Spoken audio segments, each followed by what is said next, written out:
Now, a bit back on Drive Tribe, I made a video called something like 12 things I don't like about my Tesla Model S, and they were all fairly minor things, to be honest, like the noise the boot makes when it goes up, the typeface used on the boot, a couple of aspects of the screen and so on. But I didn't know about this one, otherwise I would have included it. This is something I hate.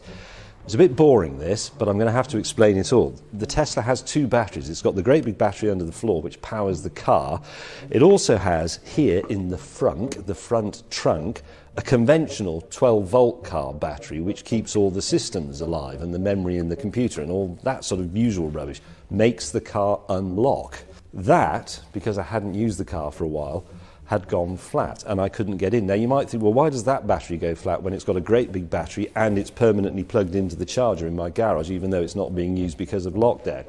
Very good question. But what Tesla have explained to me is, yes, the car charges conventionally through the cable, and that charger also, via the electronics, keeps that battery charged. But when the big battery is fully charged, the charging system turns off and it doesn't keep topping that one up, and that one eventually, because it's running the computer and so on in the background, goes flat. I couldn't get into the car because the battery's flat, so the doors won't unlock and the handles won't come out, etc. I can't open the frunk because that is electrically operated from the key. I thought the battery had run out in the key, which it does quite quickly, so I put a new one in. It wasn't that. I rang up Tesla and they said you can get into the frunk, but to get into the frunk without using the flipper, because the battery's flat, you have to pull the two emergency releases which are in the wheel arches. And to get to those, you have to actually lever the internal plastic trim off the wheel arch and expose these little cable pulls, one on each side, so you have to do both. That eventually releases that. Then, when you're in here, you have to get to the battery, which is buried under here, which involves partly removing those two panels, taking this big panel out, and then taking this panel out, which has some very brittle clips on it. One of them has snapped, inevitably, and that is that is still connected by bits of pipes which are part of the drain hole system to take water away if it gets under the bonnet.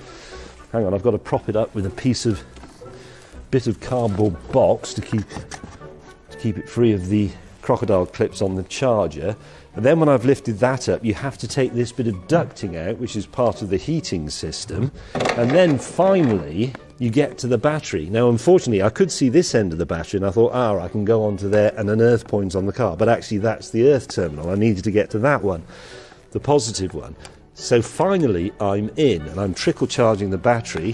When it comes back to life, the car hopefully will start operating again. What this needs, if you're watching Elon Musk or anybody else involved with Tesla, just in case this happens to other people, it needs a permanent one of these charging port attached. I put these on all my motorcycles for exactly this reason, so that if they're parked up and I'm not using them, I can plug a trickle charger in and maintain the battery condition. That, I could do this, and I will do it, wired up to the battery, and that bit just sticking out there or in a convenient place, make a little hole. That's what it needs, because otherwise, to charge the battery, you have to dismantle the car. It was about an hour's work. And frankly, it's pissed me off. Like, comment, subscribe. Why is it making that noise?